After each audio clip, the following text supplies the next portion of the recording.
Listen carefully and answer questions 1 to 4. Hi, good morning. My name's Pete. How can I help you? Hi, my name's Maria Lincoln.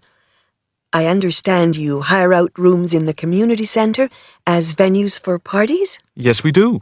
We've various sized accommodation. It depends on what you're looking for, really. We're looking to hold a party, a children's birthday party, and we need a room that will hold about 70 people, with space for a small disco area, games, dancing, and food. Well, we have a large room, and it would certainly hold at least 100 people comfortably. It's used a lot for parties and things like that. That sounds as if it might be suitable. I've tried various venues, and they're either booked up or they don't hold enough people. Can you tell me when you were thinking of holding the party? I know it's short notice, but we wanted to hold it Saturday week. That's September 15th. Let's have a look. Yes, you're in luck. The Mandela Suite is free then. I'll just write that down. Mandela. And the time. When were you thinking of holding it? In the afternoon, from 3:30 p.m. to 9 p.m. Yes, okay. There's no smoking on the premises, and we're only licensed to have soft drinks. That's okay. I think I'm happy to go ahead. Before you hear the rest of the conversation, you have some time to look at questions 5 to 10.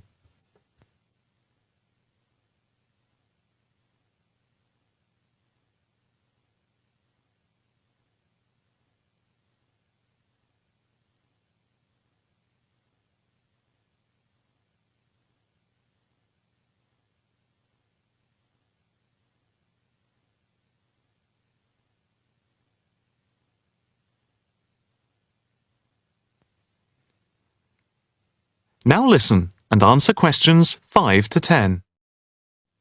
Can you just give your postcode? Yes, it's PA5 7GJ. Fine. And the flat and street number?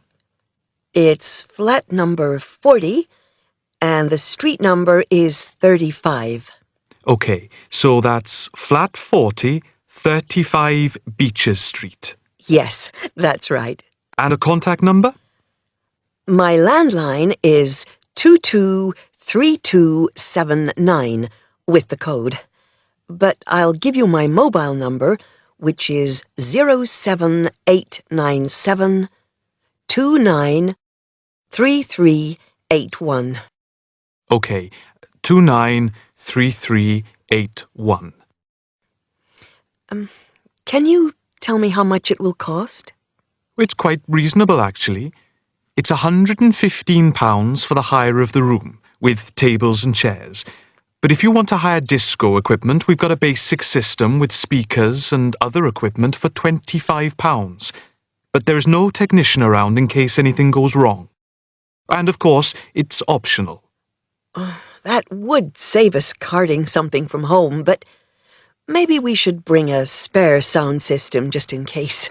We've never had any problem with the system, but you might not want to take any chances. What about catering? Well, we had thought of getting everyone bringing something. We have someone who can do catering for £9 a head, including the cake if required. That's handy, but it's a lot as we have a fairly tight budget. So, you want to go ahead with the booking? Yes, certainly. Okay. I need to take a deposit of £30, which is refundable. The balance needs to be paid 2 days before the event at the latest. Fine. You can cancel up to 2 days before, but after that you lose the deposit. We don't intend to cancel, but is there any insurance we can take out? Yes, there's a form here somewhere. How much? It's, let me see. It's only £9 for the 24-hour period, and that covers you for cancellation, damage, and injury. Well, at least we'd better have a look at it. How would you like to pay the deposit? Cash. I'll just give you a receipt. There you are. 10, 20, 30. £30. Maria Lincoln. Thank you very much. I'm really glad I found somewhere. We have been trying to book a place for the past 2 weeks, so thank you again, and bye for now. That is the end of part 1. You now have half a minute to check your answers.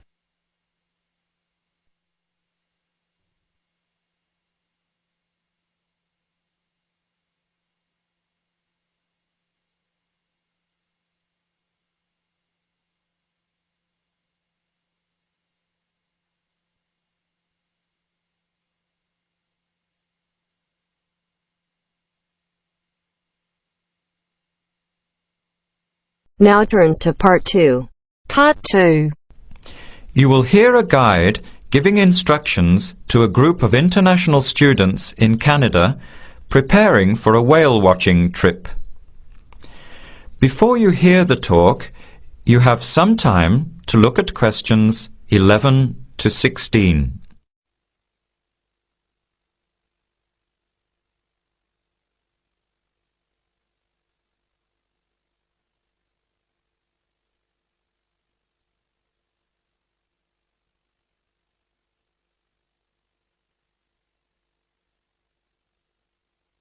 Now listen carefully to the first part of the talk and answer questions 11 to 16. Hello, everyone. Glad to see so many happy faces on this wild and windy day. Are you all ready to go looking for whales? I'm Tony, and our other guide today is Dale. We'll be using these 2 rubber boats you see here, and our trip today will take 3 hours. In a few minutes, we'll be heading into part of the largest temperate rainforest of the Pacific Northwest. I'll show you our route on the map here. This is where we are now. We'll be leaving the sheltered bay and heading out across the mouth of the bay toward the open water. As you know, last night there were strong winds in the area, so we can't go out into the ocean as we had planned. Near the mouth, the water will be quite rough. That's where we are most likely to spot orcas, or killer whales as they are also called. After crossing the mouth of the bay, we'll enter the calmer, shallower waters. This is where you look for gray whales. Then we will continue up this narrow inlet close to the shore. You will have a great view of giant fir and cedar trees that have never been logged. Here is the place to watch for wildlife. You are likely to see bears along the shore and eagles in the sky overhead. Right at the back of the inlet here are the hot springs where we will be stopping for an hour. You can have a soothing soak in bubbling hot water before the return trip. I'll tell you a little bit about the whales now, because with the noise of the wind and the engine, you won't be able to hear much out there. As we head out in the boat, we will probably see dolphins first. They are a gray color and quite small, 1 to 2 meters long. They will swim right beside the boat, racing along and sometimes jumping out of the water just ahead of us. They swim very fast, and they are playful and curious. They're really fun to watch. The next ones we'll see are orcas, or killer whales, which are actually members of the dolphin family. They are 7 to 8 meters long, very fast, and they have sharp teeth. Some stay in these waters all year round. We identify them by the distinctive black and white color. They feed mainly on salmon in these waters, but the orca diet can include seabirds, seals, dolphins, and other mammals. They can be fierce hunters, and this is why they are called killer whales. We should start watching for them as soon as we get out toward open water. We're likely to spot the orcas from a considerable distance. Watch for the black and white marking and mist spouting from the blowholes on top of their heads. Just outside the inlet is where we will probably see gray whales. The grays are migratory. They pass through here twice a year, moving from far in the north where they feed to the warm southern waters where they breed. You are very lucky today because several have been reported in the area. Unlike the orcas, greys are solitary, except when you see a mother with a calf. The gray whales are much longer and heavier than the orcas, 14 meters long and weighing up to 30 tons. The gray whales are filter feeders, gathering tiny ghost shrimp from the sand at the bottom. We recognize greys from their tail fins because each one is different. Once we find the whales, we'll come up as close as we can safely. We are allowed to approach the whales no closer than 50 meters, but that feels pretty close when you are in the presence of animals this big. You'll see mist coming out of the blowholes when they breathe out, and you'll hear a loud hiss. If we are downwind, we might even be able to smell them, a strong, fishy smell. Before the talk continues, you have some time to look at questions 17 to 20.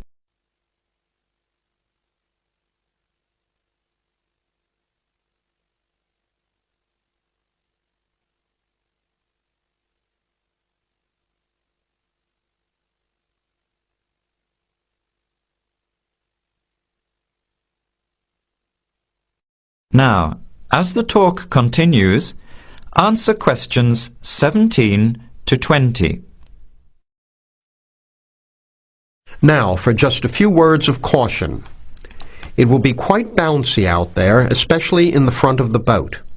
If you want a smoother ride, stay in the middle of the boat, close to the engine. Hold on to the ropes and keep an eye on any big waves. Be alert so you don't get thrown out of the boat.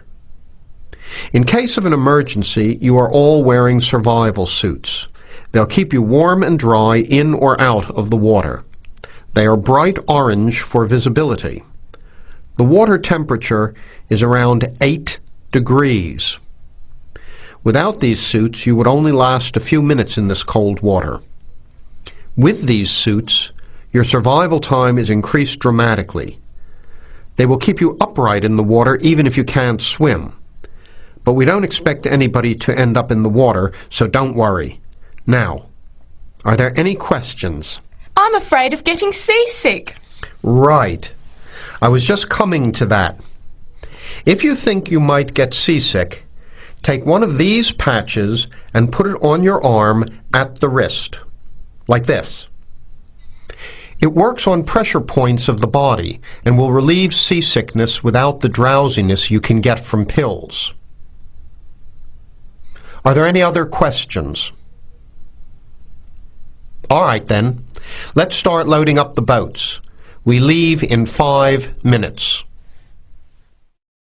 That is the end of part 2. You now have half a minute to check your answers.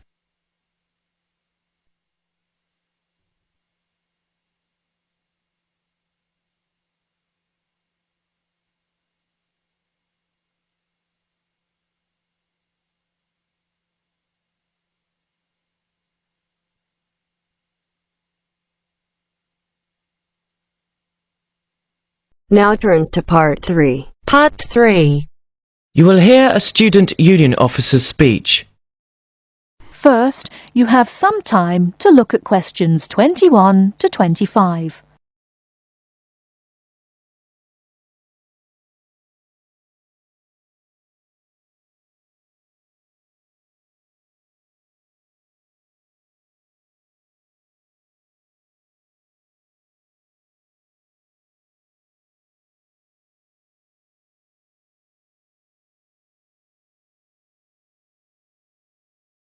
Now, listen carefully and answer questions 21 to 25. Hi there. May I wish you a very warm welcome to Ealing College, and more especially to the Student Union. The Student Union is run by 4 sabbatical officers, of which I am one. As the president, I am charged with the overall day-to-day running of the union itself, according to established policies within the Constitution. We also have a brilliant staff team who'll help us, and you'll meet them when you have 5 minutes to drop in and see us. The last year has seen the Student Union grow from incorporating a bar and a few offices with a small shop into being a thriving concern, which controls, to its credit, 2 bars, a cafe bar or restaurant, a shop, a comprehensive welfare department, and numerous offices.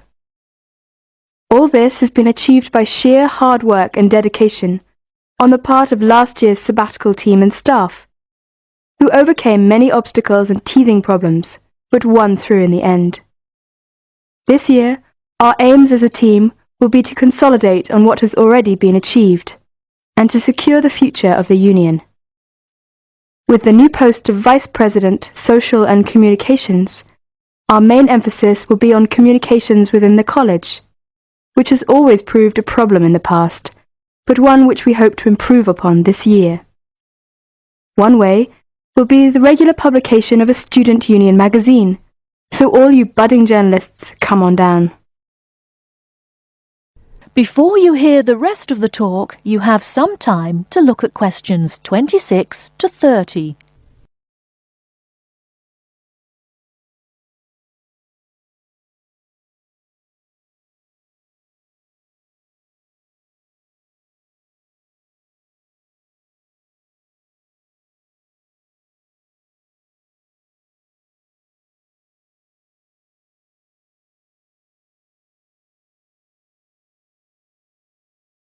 Now listen and answer questions 26 to 30. We are very aware that a lot of you have never had any contact with student unions before, and don't know what they are or what they can do for you. So basically, here's a quick rundown. If you have any problems at all, either when you start college or throughout your time here, don't hesitate to drop in the SU office in the North Building and see Pat, our office assistant. She will be able to help you with most of your day-to-day general inquiries, or if she can't, she will direct you to one of our staff who can. Myself and the other 3 vice presidents are here every day, and if you need to see us, just fix a time with Pat, and we'll be only too happy to help you. By the way, queries or problems can range from a late grant check, finding a place to live and academic matters, right through to the best places to eat, directions to the bar, or somebody blocking you in the car park. We'll give anything our best shot. Please remember, while you're at Ealing, that going to college is not just about education. Make sure you enjoy yourself as well, because believe me, time will fly once you're here. Ealing is a really good place to live, as there is lots to see and do. And don't forget, the metropolis of central London is only 20 minutes away by tube. Finally, the Student Union is an organisation run by students for students.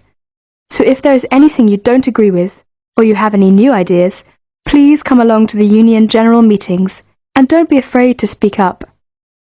Or you could give up a little of your time and stand for the Executive Committee, which is made up of students who help us out with lots of interesting things. I would like to take this opportunity to thank all the sabbaticals of the last 2 years who have worked so hard. My very special thanks goes to Winston, Martin and Peter and all the staff who not only did a great job, but have been my good friends as well. Lots of luck and success for your year at Ealing. Work hard, but play hard as well. That is the end of part 3. You now have half a minute to check your answers.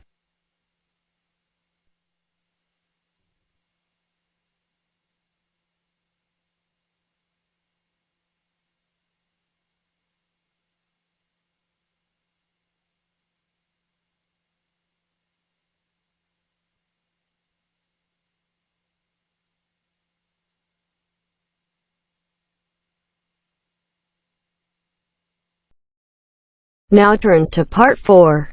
Part 4. You will hear an extract from a talk about preventative medicine, specifically how students can look after their own health. Listen to what the speaker says and answer questions 32 to 40. First, you have some time to look at the questions.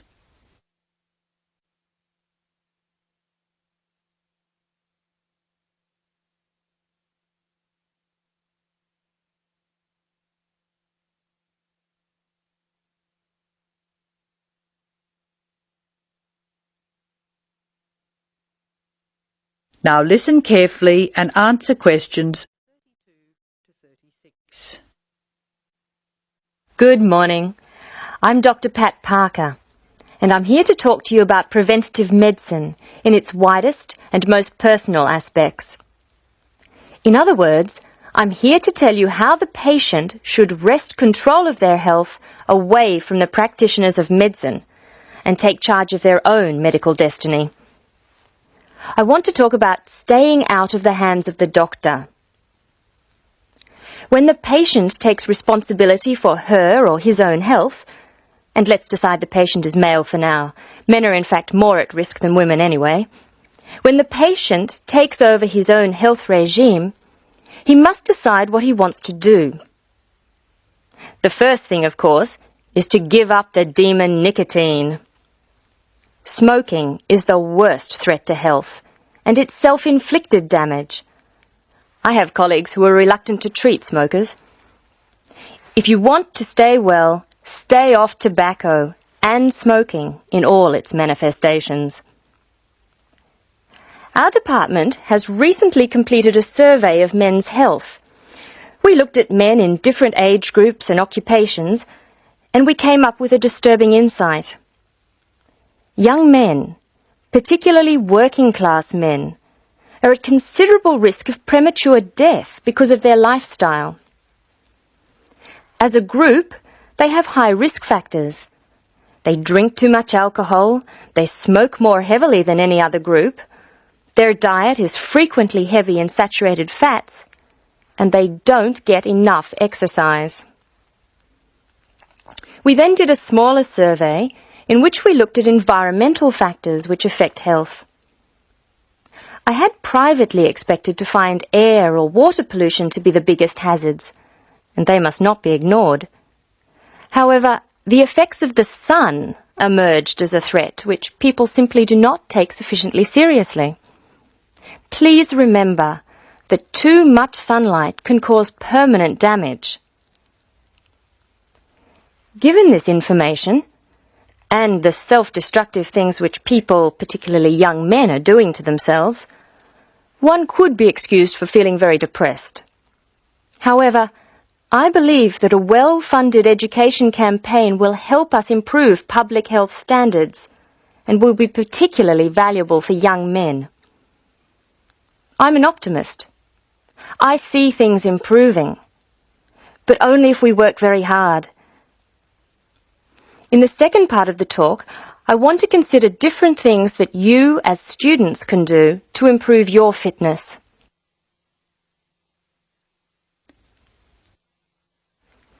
So now I'd like to issue a qualification to everything I say. People will still get sick, and they will still need doctors. This advice is just to reduce the incidence of sickness. It would be great if disease were preventable, but it's not. However, we have power. In the late 80s, the Surgeon General of the United States said that 53% of our illnesses could be avoided by healthy lifestyle choices. I now want to discuss these choices with you. You should try to make keeping fit fun. It's very hard to go out and do exercises by yourself. So it's wise to find a sport that you like and play it with other people. If you swim, you can consider scuba diving or snorkeling. If you jog, try to find a friend to go with. If you walk, choose pretty places to walk or have a reason for walking. Your exercise regime should be a pleasure, not a penance.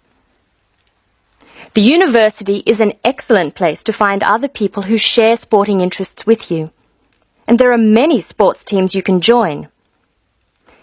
This, unfortunately, raises the issue of sports injuries, and different sports have characteristic injuries.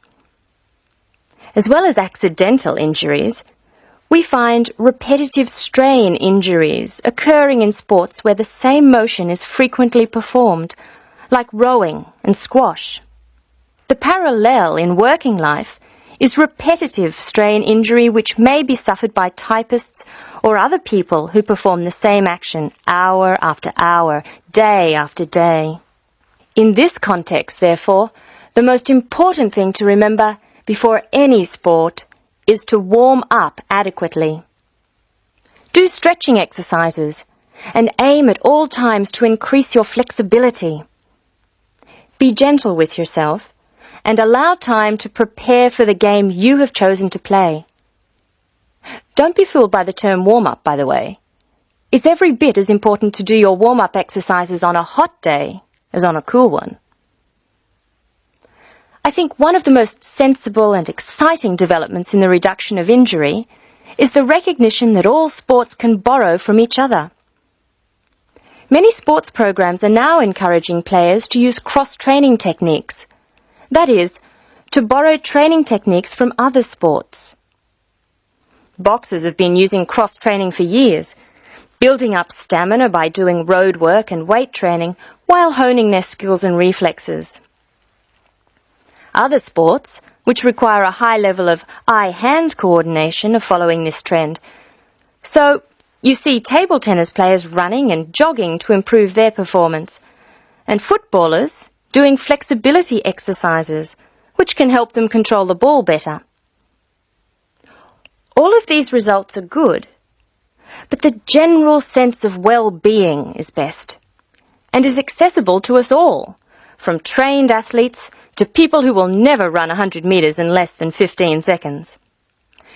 Good health is not only for those who will achieve athletic greatness. That is the end of part 4. You now have half a minute to check your answers.